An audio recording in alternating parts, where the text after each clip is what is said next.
नमस्कार दोस्तों, आप सबका हार्दिक अभिनंदन करता हूं। दोस्तों, जैसे कि आप देख सकते हैं यहाँ पर आईटीसी का स्टॉक लगा हुआ है और 14 तारीख आईटीसी की इन्वेस्टर मीट जो कि इन्होंने पहली बार कंडक्ट करवाई, सबकी निगाहें इस पर लगी हुई थी और इन्होंने मीटिंग में जो बात बोली, कंपनी को लेकर क्या प्लान है, बिजनेस को लेकर क्या आउटलुक है, डीमर्जर होगा नहीं होगा, बोनस, वो सब अपडेट इन्होंने बीएसई और एनएसई को भी प्रोवाइड करा दिया है। मैंने उसकी पीडीएफ डाउनलोड की थी जो कि पूरे 290 पन्ने की है। उसमें से जो मेन पॉइंट है वो मैं आपको बताऊंगा। दोस्तों, हम आ गए अपनी दूसरी स्क्रीन पर। मैं इसमें हाईलाइट बताऊंगा, हर एक पॉइंट को डिफाइन तो नहीं कर पाऊंगा क्योंकि टाइम ज्यादा हो जाएगा, फिर भी मैं पूरी कोशिश करूंगा कि छोटे पॉइंट में आपको सब कुछ बता सकूं। तो सबसे पहले इन्होंने जो बोला है कि हम अपने बिजनेस की ग्रोथ में ध्यान देंगे और ऐसे कारणों को ढूंढेंगे जिससे कि आईटीसी का बिजनेस ग्रो करे। और नंबर दूसरी बात बोली उन्होंने कि हम प्रीमियम क्वालिटी में ध्यान देंगे, प्रीमियम क्वालिटी और सर्विसेज की ओर ध्यान देंगे जिससे कंपनी को मुनाफा हो। और नंबर तीसरी है जो वो है कि कंपनी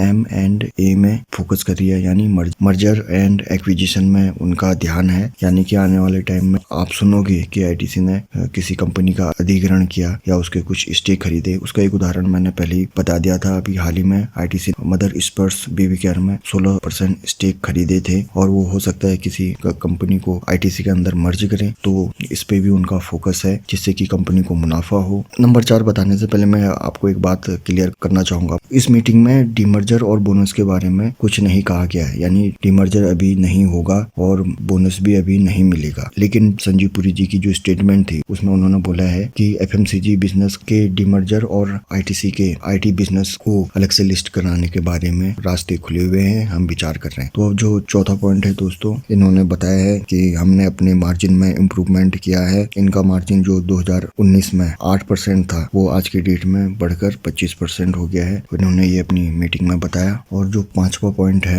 आईटीसी का जो एफएमसीजी बिजनेस है उसके प्रोडक्ट को एक्सपोर्ट करने के बारे में फोकस कर रहे हैं। यानी कि आप आने वाले टाइम में देखोगे आईटीसी के प्रोडक्ट बाहर एक्सपोर्ट भी किए जाएंगे। अगर आईटीसी के एफएमसीजी प्रोडक्ट बाहर एक्सपोर्ट होंगे तो इनका फायदा होगा। और जो छठा पॉइंट है, उन्होंने पर्सनल केयर सेगमेंट के बारे में बोला कि इस सेगमेंट में वो अपना पूरा जोर लगाएगी जिससे पर्सनल केयर सेगमेंट में सुधार हो। और ये अपने पर्सनल केयर सेगमेंट में सुधार करके उसको हाई पोटेंशियल सेगमेंट बनाएगी। दोस्तों, आईटीसी ड्रिंक एंड बेवरेजेस के क्षेत्र में भी काम करती है, तो उसके लिए इन्होंने इंडिगो, इंटर ग्लोब एविएशन और आइनॉक्स लेजर के साथ एग्रीमेंट किया है। तो इंडिगो की फ्लाइट में आपको आईटीसी के ड्रिंक्स एंड बेवरेज दिख सकते हैं और आइनॉक्स लेजर के जो सिनेमा हॉल है, मल्टीप्लेक्स है, उसमें भी आईटीसी के बेवरेजेस प्रोडक्ट आपको दिख जाएंगे। नंबर 8 पॉइंट दोस्तों, इन्होंने एक अच्छी बात बोली है कि कोविड-19 के बाद जो लोगों की खरीदारी का रुझान है वो बदला है। इन्होंने बोला है लोग अब ब्रांडेड क्वालिटी के प्रोडक्ट की ओर ज्यादा आकर्षित। सामान्य भाषा में बोले तो लोग अब ब्रांडेड क्वालिटी के प्रोडक्ट खरीदना पसंद कर रहे हैं। इसी बात को देखते हुए आईटीसी प्रीमियम क्वालिटी के प्रोडक्ट्स और सर्विसेज देने की ओर फोकस कर रही है। नंबर 9 पॉइंट है जो ये बहुत इंपॉर्टेंट है और इनके लिए फायदेमंद भी हो सकता है, तो वो है नेजल स्प्रे। इसके बारे में मैं आपको पहले बता चुका हूँ अपने पुराने वीडियो में। इन्होंने दोस्तों मीटिंग में बोला कि जो नेजल स्प्रे का कार्य है वो अंतिम चरण में है। कभी भी ये अपने नेजल स्प्रे को लॉन्च कर सकते हैं। जब भी इनका नेजल स्प्रे तैयार हो जाएगा, इसको जितनी भी महत्वपूर्ण मंजूरी है वो मिल जाएगी। उसके बाद ये अपने नेजल स्प्रे को जो इनका सेवलॉन ब्रांड है उसके अंतर्गत लॉन्च करेंगे। अपने पुराने वीडियो में बता चुका हूँ, इससे भी इनको फायदा होगा। नंबर 10, आईटीसी ने अपनी मीटिंग में कहा कि जो आईटीसी ने नए प्रोडक्ट लॉन्च किए थे उससे उनको फायदा हुआ है और न्यू प्रोडक्ट के लॉन्च से, और उनका मार्जिन बढ़कर 11% हो गया है। तो इसी के आधार पर आईटीसी अब नए प्रोडक्ट लॉन्च करने के बारे में सोच रही है। उसमें से एक नेजल स्प्रे है। और जो इनका होटल बिजनेस है उसको अलग करने के बारे में तो अभी